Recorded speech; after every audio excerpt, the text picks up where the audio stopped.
What is up, everybody? Welcome into an all-new episode of the Pack a Day podcast. I'm your host, Andy Herman. You can follow me on Twitter at Andy Herman NFL. You know Perri Goldstein. You can find her on social media at Perri_Goldstein. No Grant today because he's a slacker and he's the worst, and we're going to make fun of him all show long, but we miss him nonetheless, and we'll hopefully see him in a couple weeks. But enough about Grant. Let's talk about this game, Perri Goldstein. How the heck are you doing? I'm good. I got home from MetLife today. So I got to see this game live, which is always very different than watching it on the broadcast, of course. Very fun. Packers fans showed up. I was telling Andy before we were recording, it was probably like 50-50 Giants fans, Packers fans. Awesome. So yeah, great showing. I mean, it was loud when the Giants were on offense. I'll say that. So yeah, good times. Obviously the Packers kind of eked out a win there. It wasn't like, a beat down. It was not stress-free watching, but they really needed this win. Yes, they did. We're going to jump into all of that. I want to get all of your key takeaways on this. Obviously, you were, again, at the game. Packers win 27-20. You mentioned the crowd is insane. What's the viewing experience like? What was your view of this game? What was your reporting live from New Jersey? Yeah. Perri Goldstein takeaways from this one. So we were in the end zone where basically everything happened except for one of the Christian Watson touchdowns. So I got to see everything. It was great. We're in like the second level, so kind of more like the bird's eye view, all 22 view, which I actually think I like better than sitting low down, because sometimes if you don't have good vantage point, you can't see what's happening everywhere on the field. Yep. It's funny being in person, like the field looks so much smaller than on TV. You're like, oh, they only have to go this far. But I would say the Packers, it still looked pretty tough to move the ball, despite me just saying the field looked much smaller in person, which was tough. And the drops were really hard to watch happen live. The drops are much harder to watch live because you see actually like how like easy some of them are, how wide open they are when Jordan is getting them the ball.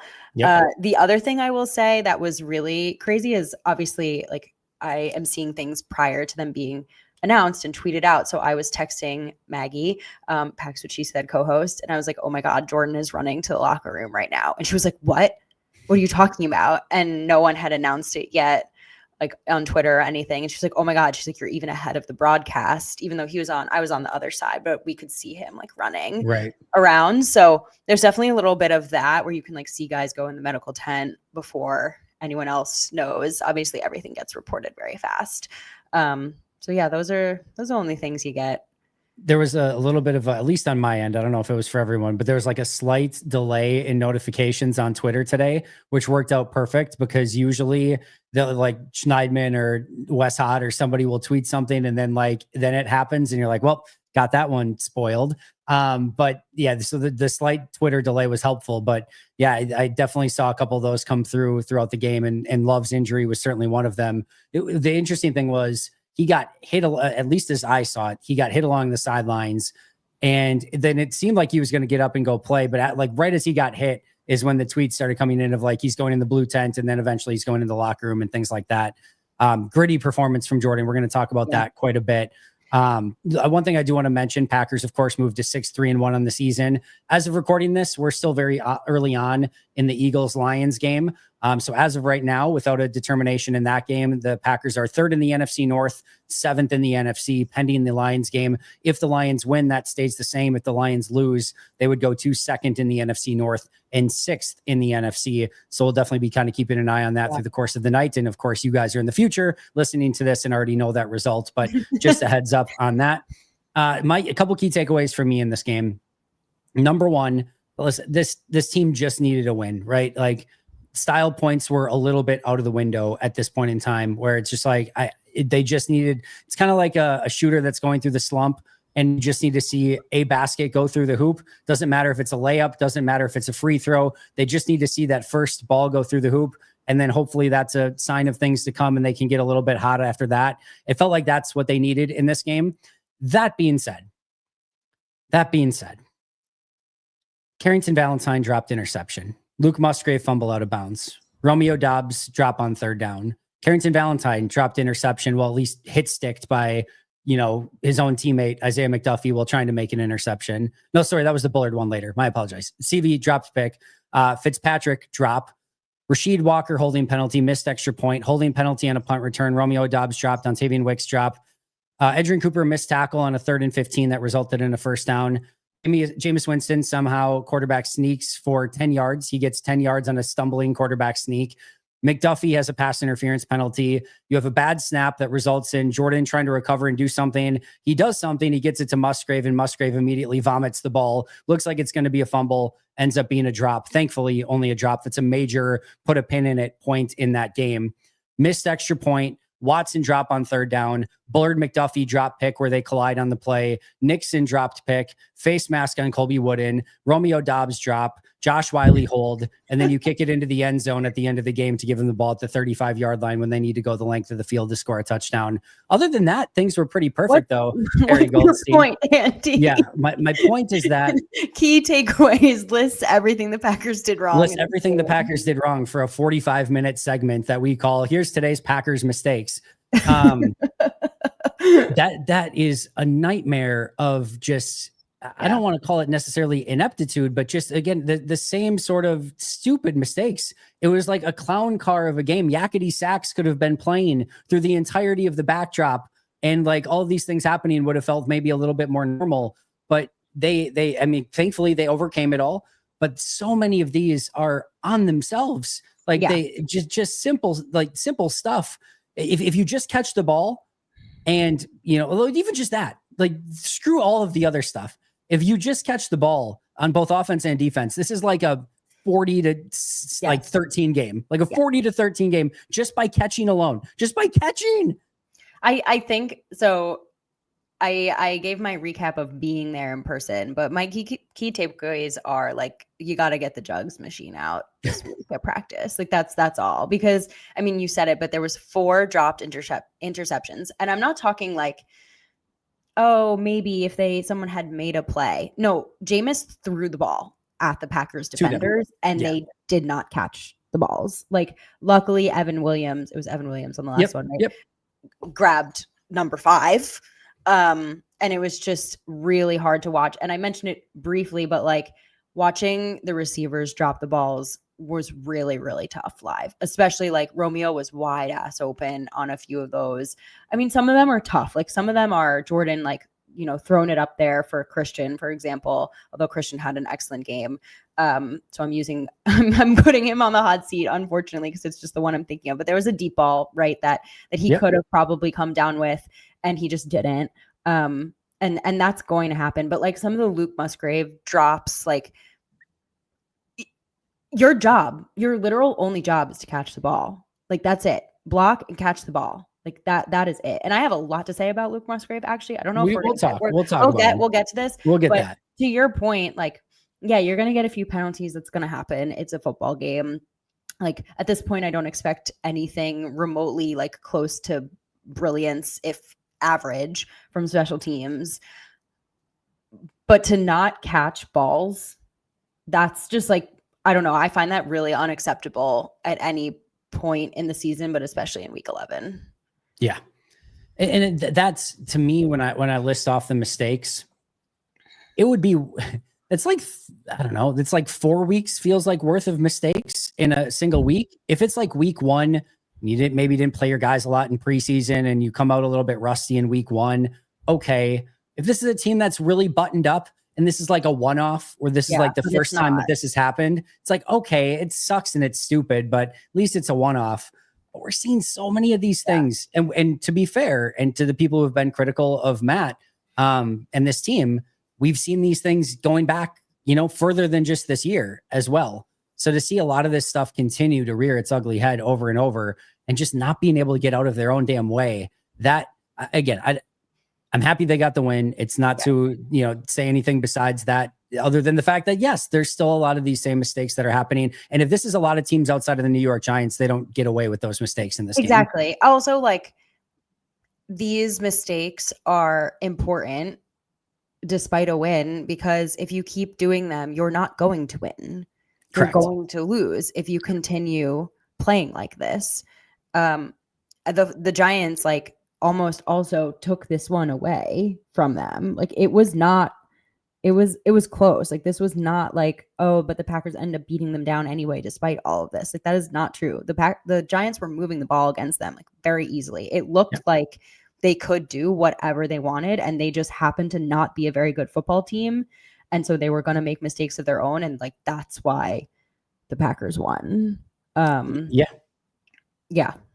No, it's totally fair. They're going to have to continue to figure that out somehow, of way to kind of clear themselves of this mistake. And to your point, that 3rd and 10 play, 3rd and 11, 3rd and 10, whatever it was, to Savion Williams, like put a pin in that moment in this season, depending on maybe what happens from here on out. I don't know what Matt does following that play if they don't convert on that, if Savion Williams drops it, or if they just can't, convert on that individual play.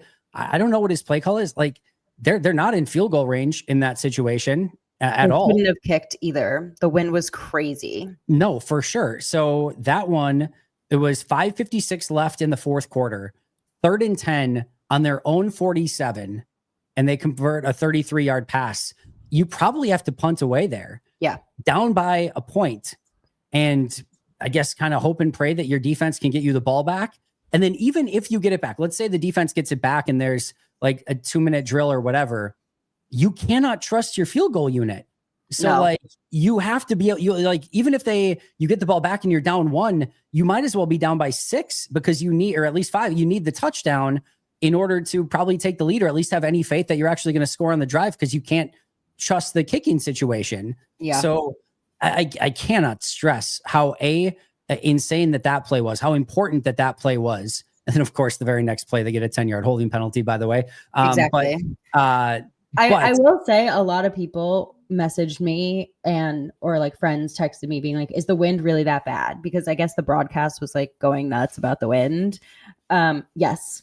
Just to answer your question, like if you're like wondering about anything that was going on, like, yes, the wind was bad, very bad. It was like 35 miles an hour. And if you could see the flags on like they were going crazy. So I know that was a disadvantage for both teams. Going for 2 was definitely the move, even though it mathematically made sense to go for 2 when Matt finally did it. I think like regardless, it should have been what they tried to do all day. Yeah, that's probably an appropriate observation based on how things going both in the moment and in hindsight. But even adding more impressiveness to that 33-yard completion is Jordan buying time, finding someone, and through the wind, getting that near perfect completion to save Throwing the ball today was not easy, like by any means. I mean, you saw the Giants didn't even let Jameis like push the ball downfield, basically. And I don't know if that's because of the wind or because they don't trust him because he throws interceptions. It could be either. But the fact that Jordan could throw the ball downfield with like any level of accuracy today was so impressive, especially after taking that hit and having a shoulder injury and then coming back into the game. And I know it wasn't his throwing shoulder, because if it had been, he wouldn't have come back. But still in a lot of pain, throwing against the wind. All of his receivers are dropping the balls, and he still pushed the ball down the field. A massively clutch performance by Jordan Love. Yeah. It felt like he willed them at the end of that game to victory, wasn't going to let them lose. Not to mention Gritty coming back from the injury, having to go into the locker room, sure, probably get some painkillers. Looks like he had a couple patches on his, arm as well. Losing Josh Jacobs. And then like later, by the way, I don't know, like there's one play where Dexter Lawrence just like lands on his left shoulder too. And it's just like, oh God, that had to be so painful. Yeah. And to, again, just get through that game and find a way to win. I thought that was a massive Jordan Love game. That brings us to our Luigi's Pizza player of the game. Perri, I can't go with anybody besides Jordan Love in this one. If you have somebody else, feel free, but no, it's Jordan. Yeah.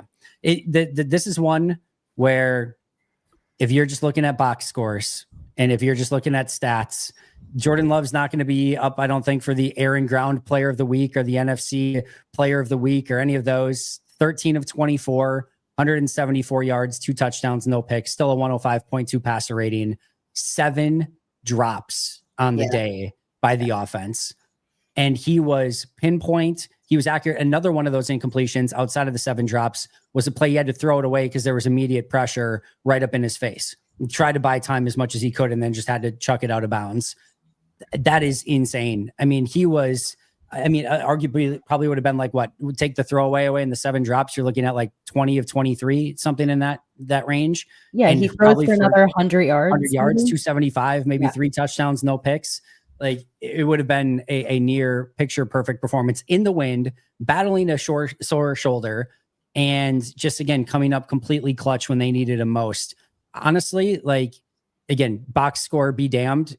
It's not my favorite, but it's like in my favorite Jordan Love performances in his like short career so far. I'm not saying like top 3. I'm saying like top 5, top 7, somewhere in that range. I just loved how gritty he was in this one. I think it just shows like why he is a franchise quarterback, because it doesn't have to be perfect. It doesn't have to be, light the stat sheet up. Like you said, like everyone's talking about this amazing performance. Like if you're not really paying attention to the game, you probably aren't going to be talking about Jordan Love tomorrow. Yep. But a franchise quarterback is a guy who just says, okay, I don't know what's happening in this game. I'm losing guys left and right. My defense is having a hard time against the opposing team. Like I'm just going to make sure that I get this ball down the field and to the guys who are going to make plays for me, and I'm going to get this ball in the end zone. Like I don't care how I do it, how it looks, if it's bad, if it's good, if it's ugly, I don't care. And that's really like what it felt like. He never looked rattled today. He never even looked like he was in pain. I mean, I know I wasn't that close, but like he was still trying to run like when he had lanes. I mean, he's a funny runner. We can talk about that a different time. Like really funny. I think his nickname Silly Body is like actually so apt for what he looks like when he tries to run the football. But just like super like throw this team on my back and like hope that somebody comes up and makes a play for me, which a few of his guys did in the clutch. We already talked about Savion Williams, and I think Christian Watson had an amazing game as well. Yes. But that's franchise quarterbacking right there. It doesn't have to be beautiful. It doesn't have to be a, spectacular NFC player of the month game, which he has had already this season. It just has to be, we're going to win this damn football game. I have a hot take on, first of all, I think that's beautifully said. I think that's 1,000,000% spot on of just him. He's the guy. This is what he does. This is his job. And he's just so comfortable in it at this point. I have a hot take on Jordan Love's running. On the one he got injured on, I actually think it was like a really good move. And he does that move on a couple different occasions. And I always think he's going out of bounds, and then he cuts back and nobody ever buys it. I'm always like that. I think that's a good move. And he's not fooling anybody with it ever. It just doesn't seem, and I don't know if there's a tell. I don't know if they just have expected it from him now, but like, I look at it like, and I'm just like, that's a good move for a quarterback. I think that should get some people to miss, and it just never does. No. If he's still in bounds, I feel like they're gonna hit him no matter what. It's also like the one time that you can actually hit a quarterback. Like they're a real, like they don't have when they have the same rules apply as everybody else because they're a runner. So I feel like defensive players love that. I think it's funnier when he slides. Yes, it looks like no one has taught him how to slide, and he just like mid-game is like, "Oh, I'm let me get my butt down." I'm like, "Bro, someone teach you how to slide, please." There does need to be some. I don't know if Sean Mannion, new quarterbacks coach, can spend some drills working on the slide. That needs some work. He definitely needs to slide a little bit more. It also seems like at times he wants to be the one in those situations to try to deliver the blow. It's like, Jordan, let's not try to do that. Please, let's avoid contact. Let's try that from here on out. That's probably the better plan. But yes, phenomenal game from Jordan Love. I get to talk about the Luigi's Gourmet Original Deluxe Pizza, Perri Goldstein, Wisconsin mozzarella, Italian sausage, pepperoni, mushroom, green peppers, onions, black olives, made right here in Wisconsin. Tons of toppings, crisp, crunchy, and satisfying. It's the absolute best. Check it out, luigispizza.com. Follow them on social media at Luigi's Pizza, and get the Luigi's Gourmet Original Deluxe Pizza wherever you get your favorite pizzas, in your freezer section of your local grocer, of course. Do you know what I did tonight when I got home? We got home from the game. Did you have pizza? We made a frozen pizza for dinner, and I thought of you. I thought, I'm going to need to tell Andy when I record later. Next time you come to Green Bay, we just got to stock you up. We're going to fit some freezing packages to, have you fly on the plane home with some Luigi's Pizza. We'll figure it out. We'll figure it out a way. Speaking of which, I am going to be in New York in about a month, so I need to know the absolute best pizza place to go to in New York City. So got you. That's your responsibility between now and it's almost a month to the day. All right. Habish Rotier injury report. We've got a lot of injuries to go through, Perri Goldstein. Jordan Love, shoulder returned, thankfully. Does not seem like that's going to be a major issue for him moving forward. Josh Jacobs' knee injury did not return. However, it has been reported that it is not a serious knee injury, so nothing like season ending or anything like that. Matt did not give any details other than his usual quote of like, anytime a player doesn't finish the game, it's a serious, whatever. It does seem like there's going to be doubt as to whether or not he plays this week. We'll have to keep an eye on it through the course of this week, but thankfully avoided anything serious. Romeo Dobbs and Matthew Golden both went out. I believe both did return to the game after their specific injuries. So good sign there. Golden was very limited with snaps overall in this game, though. Aaron Mosby went out with a stinger. He did return to the game. Quay Walker went out with a stinger. I need to confirm if he returned or not. I don't think he did. I don't think he did. Carl Brooks went down at one point, went out of the game. He ultimately did return as well. And then Zach Tom also went out with a back injury again, but he did return to the game also. It would seem that Josh Jacobs and Quay Walker would be the two. And then again, kind of the continued Matthew Golden shoulder injury if they need to keep him out at some point just to get him healthy. But it would seem like maybe Golden, Quay, Jacobs would be the three to kind of keep an eye on going into this week. For sure. I mean, the MetLife turf strikes again. Like it's the just worst. It's the worst. I mean, I can say a lot about the stadium and I will refrain, but the turf is it felt like there was a player getting hurt like every 5 minutes. There was, I mean, Giants players too, just awful conditions. It rained at one point, like very briefly also, which never helps. But yeah, the injury report right now is, I tweeted this out, but it's just like, it's a CVS receipt. Like it's so long. I think at this point in the season, there's a little bit of a balance. Like everyone is kind of hurt and you just got to gut it out versus like how serious they are. So if everyone who got hurt in this game can practice, can return within, a week or two's time, I'd call that a win in week 11.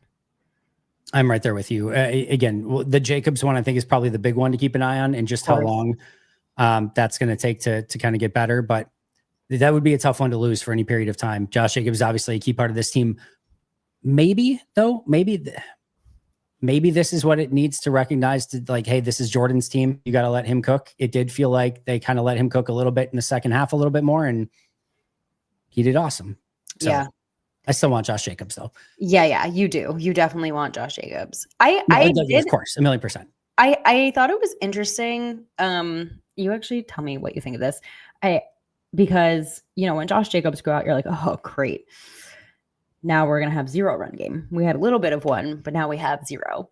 And I actually thought that they did a really nice job scheming stuff up for Emmanuel Wilson and I think Chris Brooks only had 1 carry, but he was great. Yeah, 1 for 8. Pro.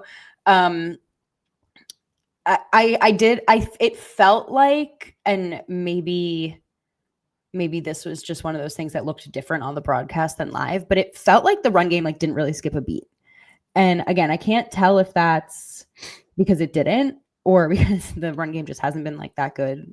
So there you go. My bar is really low. I think that's your bigger one. Is I just think that we've been so accustomed to a run game that hasn't. I mean, here's the difference, right? Josh Jacobs went 40 yards on 7 carries. Emmanuel Wilson went 40 yards on 11 carries. It took him 4 more carries to basically do the exact same thing. And at the end of the day, Emmanuel Wilson had a long of 11, Jacobs had a long of 15. It's not explosive. It's not dynamic. The the longest run of the year still belongs to Jordan Love, not a running back or anyone else on the team. That's the sort of run game it's been. So to your point, I agree with you that it was serviceable. It looked fine. There was not a massive degradation when Wilson went in, but I don't think that's because of they did anything better. It was just that's just kind of the way the slog of a running game has gone all season long. Yeah, for sure. Speaking of the injury report, though, again, a huge shout out to Habish Rotier. If you need a personal injury attorney, give my friends at Habish a call. Real, committed, friendly, local, and of course, they love the Green Bay Packers as well. They've made Pack-A-Day part of the Habish family. Do me a favor and make Habish your first call when you need a personal injury attorney as well. Their number is 800-242-2874 or 800-2HABISH. Of course, you can also visit their website at habish.com. Habish Rotier, national reputation, hometown service. All right, Perri, let's get to the offense. Breaking it down in totality. Where do we want to start? We talked about Jordan. Yeah. I really want to quick give a shout out to Malik Willis. We talked about Jordan, the Malik Willis drive, a very important pivot point in this game as well. They're getting a little bit something cooking on offense with Jordan. Jordan goes out, in comes Malik Willis. You're not sure at this point of like, is the rest of the game a Malik Willis game? Is you don't know what is going to evolve from Jordan's injury in that situation. It ends up that Malik only gets the one drive and he goes down and he does what Malik Willis has done basically his entire time in Green Bay. He puts together a successful drive, keeps Green Bay right on target, scores a touchdown, makes probably a ridiculous-ish throw to Christian Watson. I'm not sure that is the most well-advised throw in that situation, but what a play by Christian. And again, overall, a huge hat tip to Malik Willis for coming in instead of Jordan Love in this one. It was a hell of a catch. It was hell of a catch. I was expecting him to drop it at any moment, and he did not. So strong hands. I will say, I don't know where this comes from, or I'm sure the touchdown helped for sure, but there was not really a moment where I was like, all right, if Malik has to do the rest of this game, I'm worried that the Packers are just going to lose this one. Like, there's so much confidence in Malik when he comes in. And again, like the confidence is warranted based on what we've seen him be able to do. And we luckily have not had to have him play at all this season. He played, plenty last season because of Jordan's injuries. But after that touchdown drive, obviously, I was like, you know what? If he has to do this, like, I think they can still do it. I really do. I feel so confident that they can at least win a game or two with Malik. You don't want Jordan out long term. So I'm glad you brought him up because I was also going to say just that. It says a lot when your QB2 comes in and it's not like a death knell to the game. Yeah, totally. The fact, again, that there's even any level of confidence of like your backup comes in, it's like, oh, like Malik will be fine. Yeah, Malik will be fine. Like you're not panicking. I was sitting with two other Packers fans and we were like, maybe he can get this run game going because he had that one carry for 16 yards. And we were like, I don't know, maybe this is like what they need to kind of like shake things up. This is our wild card, but obviously Jordan came back and it was fine. There absolutely is, from just a pure running game standpoint, it just changes the math because you have now a player that you also have to account for. Even if he's just faking it, you still have to kind of keep somebody honest on the backside if he keeps it or whatever. And that just changes the math a little bit, where now somebody's maybe accounting for him, or if they're not, he can again take off and have a 16-yard run like he did on that play, where it's not the be all end all like to save your running game or whatever, but it just gives you a little bit more of a numbers advantage. And probably gets you a few more advantageous looks too if you wanted to throw, because again, maybe that safety is now dropping in the box because you're looking at a running quarterback to try to even out. It just changes the calculus a little bit. I think this is not me saying in totality you're better than Malik Willis or anything like that, but from a pure running game standpoint, yeah, I do think he adds that element to the game for sure. Okay, I'm throwing us so off schedule, but I also was thinking about this live, which is like, is there a world where, and I toe the line with this question because we always complain about Matt getting too cute, but is there a world where like we get Malik more involved? Matt was asked this. Pete Doherty, I believe, asked him after the game if that would be something. And, Matt kind of gave his wry smile and said, potentially. If you remember, they did have a package against the Bears last year. I think they only ran it once where Malik came in, but Jordan was still on the field. Jordan like lined up out at quarterback. Yeah. So it doesn't probably gain you a whole heck of a lot. I think there's always a fine line of like taking out your franchise starting quarterback and just in general. I don't even mean that. Like Jordan's still quarterback or something, but like Malik is used. I don't know.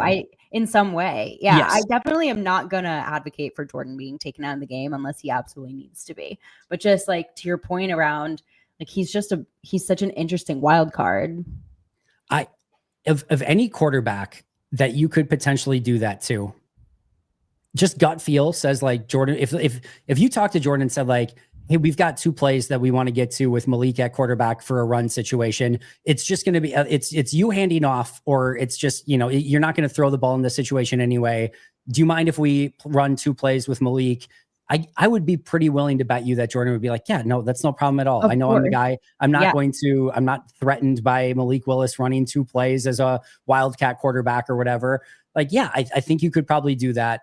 again, I think it is again, trying not to get too cute. I think it's a one-off. I think it's something here or there. Could you give him like 3 back-to-back plays where you can have a wrinkle upon a wrinkle upon a wrinkle on it? Sure. I think you could probably do something like that. But I don't think it's a bad idea in general.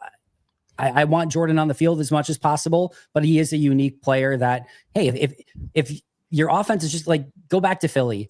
If your offense is just getting bogged down and you just can't get anything going, like, can you just bring it in for just like a change of pace? Just a change of pace, even like if it's 2 or 3 plays, just to do it and then get Jordan right back in or whatever. Just again, maybe it gives you a little something different. Yeah. Okay. I know we talked about the drops, so I don't know if we need to like belabor the point anymore, because I do feel like it was a little bit kind of the story of this offense today. Like everything just felt really hard. It was like 2 steps forward, 1 step back. That's like kind of how I would describe the offense today. I don't know how, like, if you feel the same way, but I also want to acknowledge that they're not necessarily working with everyone that they wish was out there, which, changes things a lot. And yes, you need to catch the ball. That's your job. Like Romeo Dobbs, there's like no excuses for that, in my opinion, from him. But like you have, Dobbs, Watson. Okay, Savion Williams had the 1 catch, but he came into the game hurt. I wasn't even expecting him to play when they said he got off the bus with a boot. When he came down with that catch, I'm like, how is he even in the game? How? I didn't think he was going to play. I didn't think he was going to play wide receiver. Like certainly, again, maybe doing just the kick returner thing. But I'm like, how did he even get in that situation? Yeah. I think Dobbs and Golden were probably both beat up, which is why he was in. But I'm like, he came down with it. I'm like, what the hell is he doing in? I agree with you. He was. I was like, is that 83? I'm like, I haven't seen him all game. Then you have Matthew Golden, who like basically has 1 shoulder right now. Dontavian Wicks, who I don't know what's going on. I don't know why they can't get him going. And then you have Emmanuel Wilson, John Fitzpatrick, Josh Weil, who caught a touchdown. It's actually a very good touchdown. Yep. Josh Jacobs is gone, and Luke Musgrave. We can talk about Luke Musgrave. I have thoughts, but like you basically have 2.5 preferred starters, because Matthew Golden is a half receiver right now. So yeah, it's gonna be a tough day. So I try to balance my thoughts around this offense with also knowing that they're fielding like some 1s and mostly 2s. Yeah, that's fair. To be fair, the Giants are also fielding like a half team. I know. So there's also that. Here's my take on this offensive performance. I actually thought Matt did a really nice job of putting players in a position to be successful in this game. I want to talk a little bit later about some of the coaching stuff that I think they'll need to improve upon. But I thought both offensively and defensively, players throughout the course of this game were in positions to be successful. And I thought this came down to players doing their job. Yeah. The 7 drops, the penalties on offense, there's a couple plays where, again, players are shooting right up the middle, taking a couple sacks here and there. Like when you say, 1 step forward, 2 steps back, to me, it wasn't like, oh my God, what a horrible play call that was to back them up 10 yards. It was like, oh my God, another drop. Oh my God, blown assignment or a blown block. Oh my, and then same thing on defense. If they had executed the game plan was great. I totally agreed. Yeah. To me, this came down to players being able to execute and go out and do their job.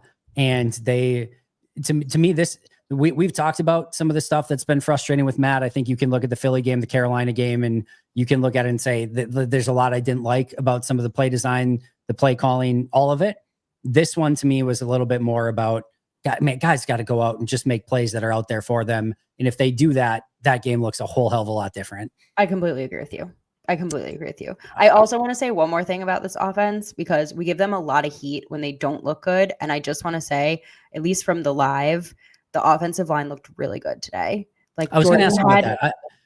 Jordan had on some like really key, like, long developing plays to drop back. He had time.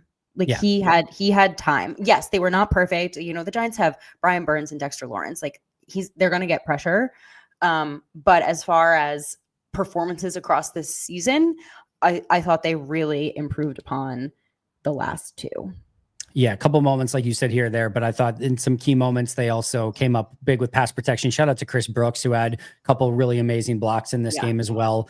He was fantastic. All right, before we move on to defense, let's talk about everyone's favorite, Luke Musgrave, right now. By the way, Luke Musgrave, for those who don't know, basically got benched in the second half. He played 2 snaps in the second half after for basically all of last game and the first half of this game being the preferred tight end, at least per Justice Mosqueda, Acme Packing Company, only 2 snaps in the second half for Luke Musgrave. And Luke Musgrave was actually the third snapped tight end in this game. Both Josh Wiley and Fitzpatrick ended up with more snaps than Luke Musgrave. At best, this is now not just Musgrave's job anymore. He's going to have to earn it to get back into it. And there is a serious discussion to be had of who should be tight end 1, who should even be tight end 2. And Luke Musgrave does not have a lock, nor should he have a lock on either of those spots. Hey, friends, it's time to get our sleeper picks in for Monday Night Football. Let's be real. Cowboys, Raiders, it's not the greatest Monday Night Football game in the world. That's why we get our sleeper picks in. It makes it so much more exciting. I've got 3 picks for you. CeeDee Lamb, anytime touchdown. I have a feeling they're going to feature him early and often, and he ends up getting in the end zone. Also, Tyler Lockett for the Raiders. They continue to utilize him. I'm not exactly sure why, but more than 27.5 receiving yards. The Raiders at some point in this game are going to have to get back in the game, and I expect Geno Smith to target Tyler Lockett in that scenario. Also, Ashton Genty, more than 62.5 rushing yards. Despite trading away Micah Parsons, somehow that Cowboys run defense has not got better. They're one of the worst run defenses. Ashton Genty picks up more than 62.5 rushing yards. Either way, make sure to get your sleeper picks in over on Sleeper. Right now, you can get a 100% match up to $100 by utilizing code PACKADAY. Again, a 100% match up to $100 by utilizing code PACKADAY. Terms and conditions apply. See Sleeper for details. Also, they're available in over 25 states nationwide. So check out if it is available where you are located and to get those sleeper picks in ahead of Monday Night Football. Okay, so my thoughts are, because I've been toying with them since Tucker went down, and just like from what we've seen from Luke Musgrave so far since he's been drafted. This is literally the opportunity of a lifetime for him. Like, this is his career opportunity right now. You never wish for tight end 1 to go down, but if they do, you get the chance to be that guy, to be like, I know I've had injuries, I know I've had some setbacks, but here, this is who I am. And he's not only not like rising to that occasion, but he's actually making the claim for himself that he's like just not very good. Yep. And I don't like wish for him to be bad. We all want him to be good. We all want him to be good. We need him to be good. He catches the ball only like 150. It's a coin flip if he catches it. If anything, that he has 0 yards at the catch. I mean, the guy it's got to be negative. Sees the sticks and falls before the sticks. Like, cannot like reach for a first down to save his life. And then like got lucky today that he didn't cough the ball up in a way that gave the Giants, the ball and perfect field position. Like, so lucky. I've never been more happy that something was dropped in my life than caught. And like, that just, I think, is a really, really bad place to be, especially when you are given the perfect chance to be tight end 1. We've reached the point where his drop was the best play of the game for him. Like the fact that it was a drop and not a fumble was like, oh, that thank God. It almost is more to the point of like, when you see him like catching in the flat, nothing good's going to happen out of it. He can't turn up and get upfield. He's certainly not going to break a tackle. He tackles himself more, more than he's going to break a tackle. And now, he's either dropping or fumbling as well. Yeah.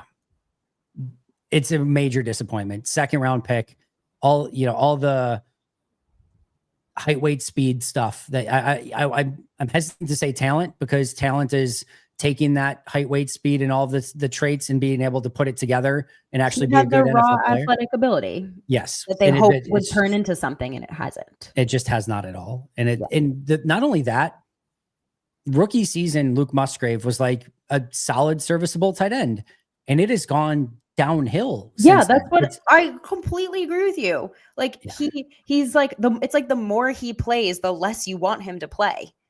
Yeah. Bizarre. How is he? You're better at spotting this than me. Like, how is he blocking? Oh, it's terrible. It's Oh, okay. terrible. Nice. I don't know in this game. I didn't keep close track of it this game, but in general, he's a get in way blocker at best, and he's not super great at that either. So yeah, it's just an all out night. I mean, you went from tight end being one of your superpowers to now it being a major issue where you just don't have a tight end that's going to help you at all in this team. That's a sucky place to be in. Yeah, that Kraft injury is massive. It's beyond massive. It's brutal. Thankfully, Watson comes back, and he again had a fantastic game. 2 huge catches. I don't know where this team would be without Christian Watson. I mean, imagine it took like 3 more weeks for him to get healthy, or 4 more weeks, or he came back and was like 60% of his normal self. Like this is like the best version of Christian Watson we've seen. He's been phenomenal. Yeah. So much kudos to him. He basically gets credit for all 3 of those touchdowns that they had, because he had the key block that sprung Josh Wiley. Oh yeah, the Wiley touchdown, too. Yeah, like that's point. That doesn't happen without him either. So he catches 2 and then blocks up the other one. He was everything for this offense today. To wrap up the day on offense, the offense finished punt, touchdown, touchdown, punt, touchdown, punt, touchdown, punt. That was your final drive summary for Green Bay. All right, defense, meanwhile, was touchdown, punt, touchdown, turnover on downs, touchdown, interception, and then the final play where it was the Hail Mary fumble by Micah Parsons. So take that play away again. Touchdown, punt, touchdown, turnover on downs, touchdown, interception is basically how it went for the Green Bay defense. You want to start with defense, or you want me to start? I think I don't know what to say about this defense anymore. You are total championship level lockdown against the top, NFC contender at the moment, first seed. And then you let the Jameis Winston led Giants, who don't have any of their preferred starters, dink and dunk you down the field, like just literally do whatever they want. You drop 4 interceptions. Like, who is this? What is this team? What is this defense? That's where I'm at. I don't know that I have any more big analysis for them. I just cannot figure out who they are. It's a lot more bend but don't break, or in some cases bend and also break. It's hard to watch at times. It's a frustrating experience to watch. It's a weird scenario where you get to the end of these games and you can kind of talk yourself into they only scored 20 points.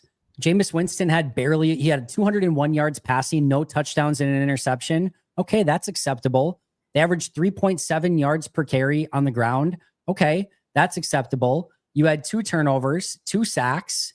You get to the end of these games and you look at everything statistically and you can be like, yeah, that should win you the game. That's a winning defense. Sucks to watch. And it sucks to watch, and it doesn't pass the eye test. It when you have to have a play. Now in this one, they came up with the big Evan Williams interception, which was massive. Kudos to Evan for coming up with that. Horrible. I mean, everyone's going to talk about Jameis. Jalen Hyatt, excuse me. What are you doing? That's a post route where he basically gets to the post and just stops. And Evan Williams runs the route. Hyatt stops, and Winston's expecting him. Well, I know people were frustrated with Breeze. I think Breeze called this one out. He doesn't cross the face. He just literally quits on the route. That, yes, it's going to look like it's on Jameis, but a brutal route by Jalen Hyatt on that play. But great play by Evan Williams. But in real time, in some of these key situations, and when you 3rd and longs and opportunities to get off the field, they don't do it. And this is another great example of they had almost 12 more minutes of time of possession in this game, the Giants did, than Green Bay, because of some of these long freaking drives that just go on seemingly forever. And Green Bay's offense is just chilling cold on the sideline, not doing anything. So I understand, again, you can make an argument for some of the analytical stats in this one and be it's kind of just a winning performance, but man, it's not aesthetically pleasing in the process. Well, again, if we're going to talk about how Jordan's performance was incredible and just ignore the stat line, because that's not the whole story, then we kind of have to do the same for the defense, right? They don't get a pass just because statistically they come out of this looking okay. Well said. They allowed the Giants to convert 3 4th downs. And to your point, like allowed really long drives, multiple third down opportunities, cannot get themselves off the field in key moments. I'll say it again, dropped 4 interceptions. And even I can get past the 4 interceptions if there's like, okay, they're going 3 and out, or Yep. you know, they're making Jameis like chuck it downfield and it's really just like kind of an arm punt at that point. It's okay. No. They were it looked like, again, in person, watching them move the ball down the field, it literally looked like the Giants could do anything that they wanted. They were having incredible catches also. Like kudos also to those guys like getting up for their new interim head coach, because they did everything humanly possible aside from Jalen Hyatt, I guess, to play their hearts out for him, because they were making amazing like sideline grabs and really contested catches. So that also like needs to be said, but this defense like has to be better than that. Totally. And this is arguably like the worst collection of like weapons in the NFL and going into this game. Yeah, Tyrone Tracy, I thought ran really hard. I thought he had a nice game. He's a good running back. Devin Singletary's fine. There's Isaiah Hodgins, Theo Johnson, Wan'Dale Robinson, Jalen Hyatt, Daniel Bellinger, and Jameis Winston at quarterback with an okay offensive line and an okay running game. It shouldn't have been close. It's one thing if like Jamar Chase is beating you down the field and you're like, okay, that's Jamar Chase. It's another if, you know, George Pickens is beating you along the sidelines. All right, it is George Pickens. If you can't get Isaiah Hodgins stops, like if we're struggling with Isaiah Hodgins stops at this point in the season, like that's a level of frustrating for sure. It's not easy. They're all NFL players. I get it. I really don't want this to feel like, hey, I know that they won and we're not just trying to pick out the negatives in this one. There were some positives by the defense as well. Again, Evan Williams pick, some good plays by Micah Parsons, etc. But they just constantly leave you wanting a little bit more, and sometimes a lot a bit more. I just also like maybe I'm not as good as deciphering this, and maybe this is like just Jameis being a vet and being able to like feel and evade pressure better than maybe a younger quarterback. But it really sometimes feels like the pass rush isn't winning. And they haven't enough. And like they're doing like just enough, like having enough, like one of those like 1 or 2 plays a game that you can like pick out and be like, okay, like that's where they show up. But like on a down to down basis, I'm having a hard time seeing them as much of a like, you know, like mover than they are. Yep. And that's and it allows, right, these receivers who, you know, are not like, you know, best in the league to get, thank you, to like get open and make plays, because nothing's really being rattled all that much. There's a lot of emphasis on making sure Micah Parsons doesn't beat them. He's getting a lot of attention. No, I mean, but then my point being is that other players need to step up. Like Rashawn Gary just have to get more out of Rashawn Gary. Are we like, because it's changed since LVN went out. No, yes, no. No, I totally agree. I think they miss him. I think they need him back, and I think he adds another element to this defense for sure. Yeah, I agree. I don't know. That's why I ask. Like, I'm like, today makes me confused because last week, you know, you are going up against like one of the best offenses in the league. Like you have AJ Brown and Devonta Smith and Saquon Barkley, and you play you're playing like, you know, hard-nosed football, like downhill, heavy, like you're not getting anything out of us, like energy. And today it was not that energy. By the way, per Justice, Rashawn Gary and Kingsley Enagbare had the same amount of snaps in this game. Rashawn was going out a lot. He was really going out a lot. And maybe there's an injury situation there. We don't know the full story at this point in time. Maybe he'll show up on the injury, but like it's kind of been, if you're going to take, a lot of snaps off, it's okay. They have the depth to do it, but then you better come out fresh and dominating. And that has not been the case. I talked about this in the post-game show. That Rashawn Gary contract in 2026 is about to get a lot more buzz. There's a lot of savings there. They are going to be tight up against the cap. They might need to entirely make over this offensive line. Just something to keep an eye on. That I would kind of probably put it closer probably put it like 60-40 right now that Rashawn Gary's back with the team next year, but that might be trending a little bit closer to 50-50 at the moment. That's going to be a very interesting situation to monitor the rest of this year and going into the offseason. Yeah. All right. Oh, God. Anything No, else I on was defense say before we'll put a pin in that and revisit. before we get to our favorite aspect of the game, special teams. Oh, all right. Windy situation. You mentioned the winds were brutal. I would like to give just are you just full benefit of the doubt to the wind in this situation or no? No. Well, I'm with Matt. I yes, because the Giants kicker also missed. I think that This was from longer though. Remember, he did get backed up, 15 yards off of the penalty when he missed his. But yeah. There's no excuses. I'm sorry. Like I say that just to like be clear because everyone was asking me questions. So I want to like just, blanket statement. Yes, the win was bad. But also like if you plan on being a kicker for the Green Bay Packers in the National Football League, you're going to have to kick in Lambeau Field, and Lambeau Field gets windy as hell too. So I don't know. Like Mason Crosby used to talk about like learning the wind patterns inside Lambeau so he could make kicks when it's windy. Like there's just no excuse if you play for the Packers. I agree. Matt, echoed something similar of like, they practice in the wind all the time in Green Bay. He's like, at the end of the day, you got to get the job done. It did seem like there was a bad snap and hold on his second missed one. Looked like the laces were in on the ball. On field goal, if you're talking about like a 45-yard field goal or something like that, okay, I understand.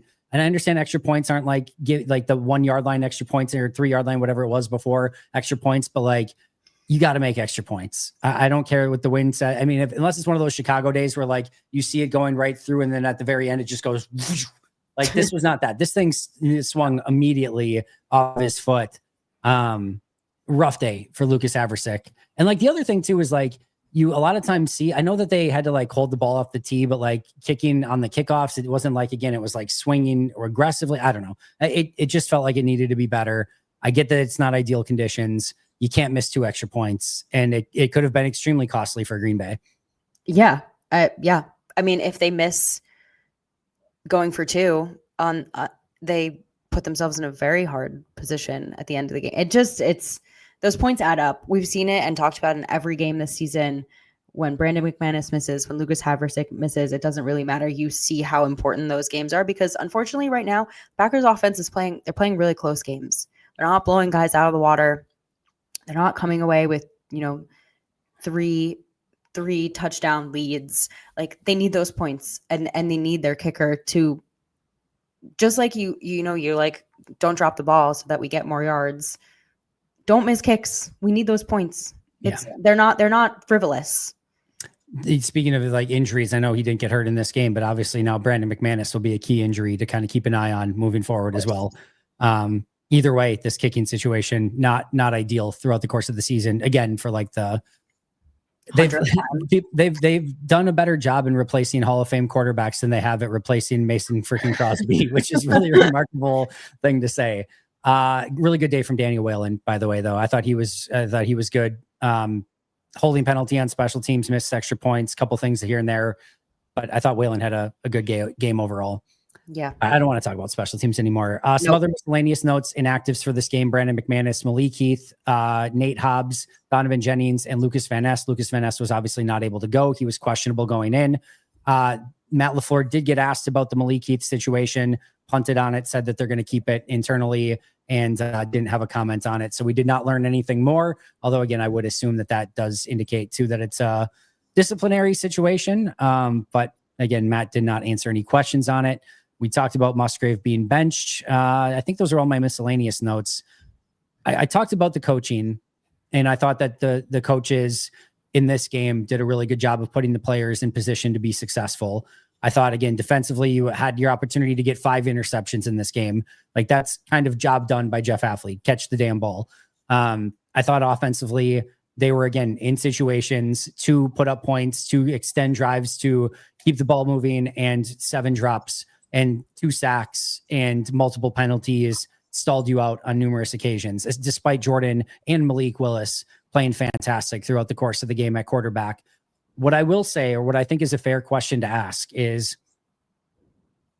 and I know many are going to be harsh on me for saying this now and maybe not earlier, Can this coaching staff get these players to eliminate these mistakes?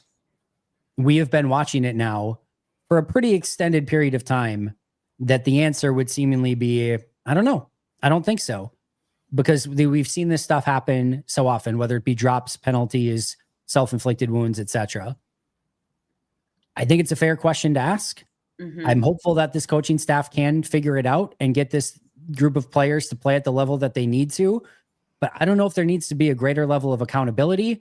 Like, hey, Romeo, you dropped 3 passes. Sorry, guess what? Next week, we're starting with Matthew Golden. We're starting with Christian Watson. We're starting with Dontavian Wicks. Like, I don't know if there needs to be something like that. There was with Luke Musgrave, right? Luke Musgrave, you biffed it. You're benched in the second half. Good. Great. That's a start. We saw Malik Heath not travel with the team because of something. Great.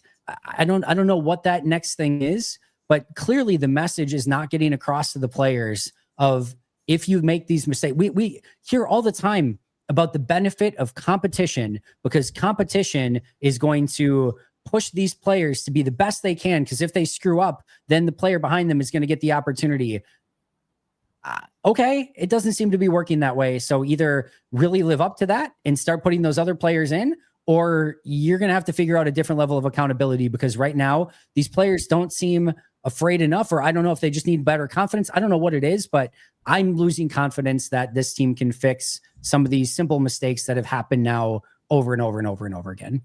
Yeah, not just over and over and over again, but like across multiple seasons. Yeah. I don't have too much to add because I think you encapsulated it perfectly. The one thing that I think about all the time, and I say all the time, seriously, I do think about this often, is the way Mike Vrabel coaches the Pats. And everyone, when he came in to be the new head coach of the Patriots, said, well, you can guarantee that those guys are going to be disciplined. Like, that is like if you know anything, like, they might not win a lot of games. They might go 500. They might miss the playoffs, but those guys are going to be disciplined. And now the Pats are, fighting for the number 1 seed in the AFC.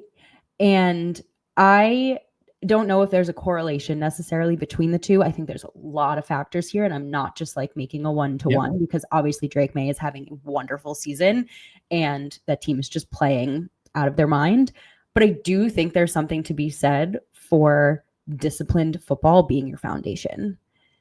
And I just don't know that the Packers have that as their foundation. And so they're going to continue to keep shooting themselves in the foot. I think when Matt took over as coach, I think from the day he took over up until now, I think his preferred style of coaching in general is to have this be a player-led team. I think he wants the players to lead the team by example and have the leaders of the team lead by example and hold people accountable, etc. And I think that works when you have Aaron Rodgers, Devontae Adams, Mercedes Lewis, Preston Smith, Adrian Amos, and we can go on, and a bunch of veterans. A vet team. Yeah. A vet team in every phase. Like, there was a vet in every room on that team that you could go to, and that can help. David Bakhtiari, Corey Linsley. We can go on and on. When you are a vet-led team, yeah, that's probably a good time and place to have a player-led team. I think right now, this needs to be a coach-led team. I don't think that this is a team that's in a position to be sort of a player-led team. Whether it's that they're too young or whether it's that they're just not to that level yet, maybe they earn that. Maybe over the next 2 to 3 years, they earn the right as they progress to get to be that player-led team that he wants them to be. But right now, I think he has to sort of rein it in and change things a little bit and say, all right, I've got to be the guy that's holding everybody accountable, because it hasn't worked with this being a little bit more of a player-led team. What's interesting, while you're saying that, I was thinking about a company, and like, when you're a company and you have, the CEO, your C-suite, and then you get rid of your entire middle management. Let's say you get rid of like directors, senior managers. So you just have like C-suite and like a bunch of associates running wild. And like, some of them are going to be really good at their job, and like, they're going to step up to the plate, and we're going to be like, oh, we got a good one there. And some of them are going to be like, oh, they needed a manager. Like, that's what I think of with the Packers right now, where it's like we don't have middle management to take over. Like when, you know, the C-suite like hands down assignments to then assign up under, and things are just getting lost in translation, or there's just like free reign to sit in conference rooms and not work. And it's just gonna, I mean, unless you bring in some vets, you're just gonna have to wait for these guys to age into that, but they have to like develop the right habits now. Yeah. No, I agree. So just something I'm kind of thinking about right now. But either way, they've got to figure out a way to clean it up, or we're going to continue to see these same things over and over again.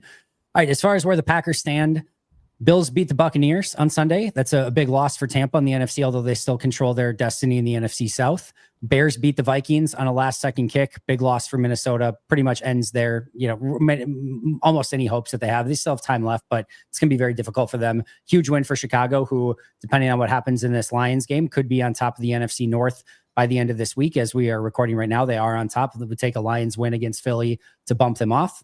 Rams beat the Seahawks. Huge game there. And then, of course, Lions and Eagles are playing right now. It's halftime. Eagles are winning 13-6 in that game, which is good for Green Bay. We want Detroit to lose that game. So hopefully that stays status quo. Per the New York Times, Packers have a 75% chance to make the playoffs. That would move to 82% with a win over Minnesota this week, would move to 60% with a loss to Minnesota this week. It's going to be insanely tight. There are, basically what I would consider 8 teams fighting for 7 spots right now in the NFC, although Carolina is a little bit frisky right behind that. But you've got the Rams, Eagles, Bears, Bucks, Seahawks, Lions, Packers, and 49ers. That's 8 teams. You only get 7 of them. So one of those teams that I mentioned is going to be extremely disappointed. Green Bay has every right in the world to make a run towards the top of the NFC North and still be a number 1 or 2 seed in the NFC.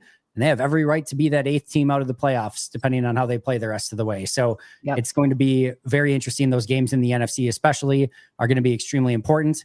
The Packers remaining have Vikings at home, at Lions on Thanksgiving, Bears at home, at Broncos, who are now the number 1 seed in the AFC, by the way, at Bears, Ravens at home, and what's probably going to be an absolute must-win for the Ravens. Could be a must-win for both teams. That could be like a pseudo playoff game potentially of like, hey, both of those teams need wins at that point. We'll see.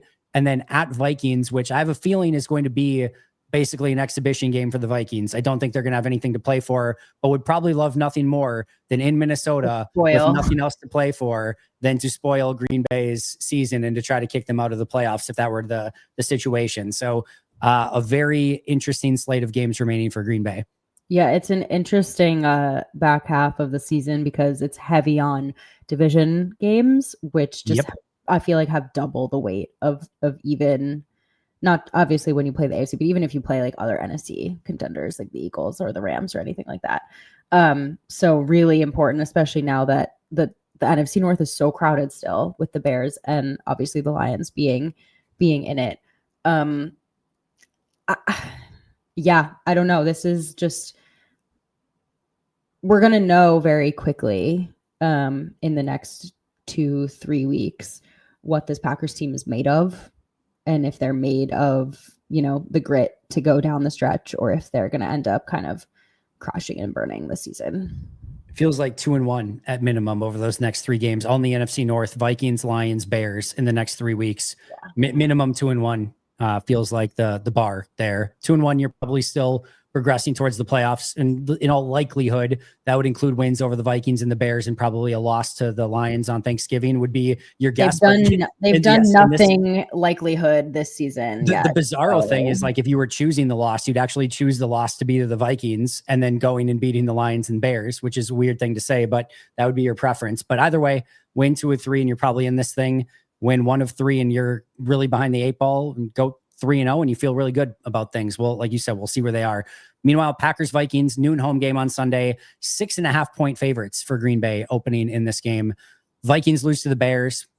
Where I would put the Vikings are pesky but bad. They're a bad football team, but they are pesky and they fight till the end. And even in this game, the Chicago had the win, or had the lead basically the entire game. Minnesota looked like crap. Minnesota goes down. scores a touchdown at the end of the game to take the lead, and that takes the Bears going down and getting in field goal range and making a long field goal to win the game. Minnesota's not good, but they are pesky, and they will not just give you the game, and they're not going to roll over. They're well coached, but JJ McCarthy is bad. 16 of 32 today, 150 yards, a touchdown, and 2 interceptions. Green Bay should be able to keep him in check. Injuries to keep an eye on this week for Green Bay: LVN, Josh Jacobs, Quay Walker, Brandon McManus. Perri, final thoughts? No, it was a win. They won today. They needed to win. That's my final thought about this one.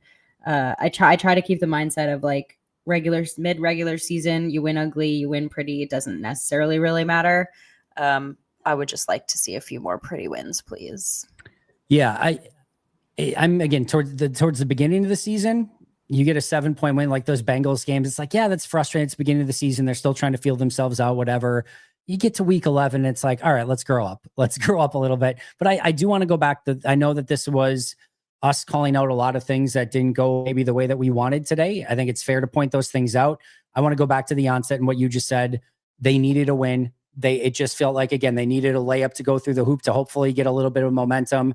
They have a win. Hopefully they can get that momentum and keep it against Minnesota, and then get hot during the right portion of the season, which is all that kind of matters this time of year. Is can you get hot in November, December, January, and hopefully in February. Exactly.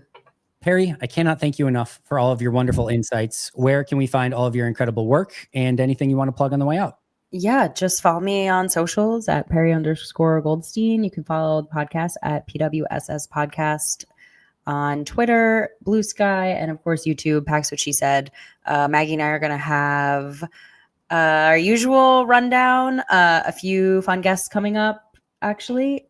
People have been asking us for more female guests, so we're working on it.